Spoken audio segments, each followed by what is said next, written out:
السلام علیکم ورحمۃ اللہ وبرکاتہ۔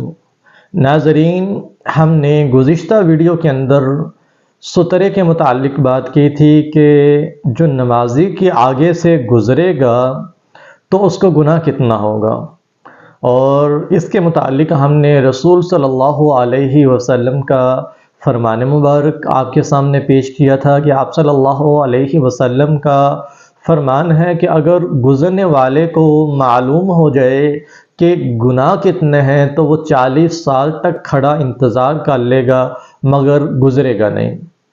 تو آج کا جو سوال ہے کہ کیا یہ گناہ ہر صورت میں صرف گزرنے والے کو ہی ملے گا کہ نمازی کو بھی ملتا ہے؟ بس اوقات نمازی کی بھی غلطی ہوتی ہے۔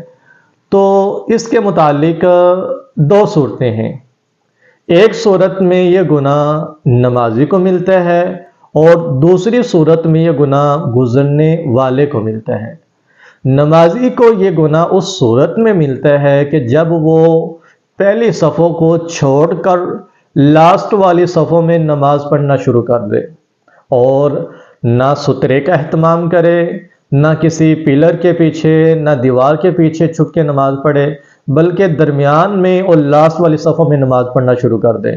اب جو پہلے آئے ہیں جنہوں نے نماز پڑھ لی ہے، جن کی نماز مکمل ہو گئی، انہوں نے تو گھروں کی طرف جانا ہے، انہوں نے تو گزرنا ہی گزرنا ہے، مگر یہ جو لاسٹ میں بندہ آیا ہے اور آ کے لاسٹ والی صفوں میں نماز پڑھنا شروع کر دی ہے اور سترے کا اہتمام نہیں کیا اس نے، تو اس صورت میں یہ گناہ گزرنے والے کو نہیں بلکہ نمازی کو ملتا ہے، کیونکہ یہاں غلطی نمازی کی ہے۔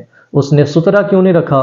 اگر سترہ موجود نہیں تھا تو پھر پہلی صفحہ میں نماز پڑھتا یا پھر کسی دیوار کے پیچھے چھپ کے نماز پڑھتا تاکہ کوئی اس کے سامنے سے نہ گزر سکتا۔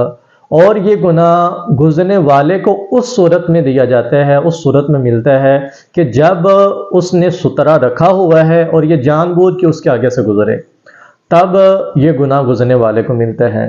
تو ہمیں چاہیے کہ ہم جب بھی نماز پڑھنے کے لیے آئیں تو ہم سترے کا اہتمام لازمی کریں۔ اللہ تعالی ہمیں اس سنت کے اوپر عمل کرنے کی توفیق عطا فرمائے، آمین۔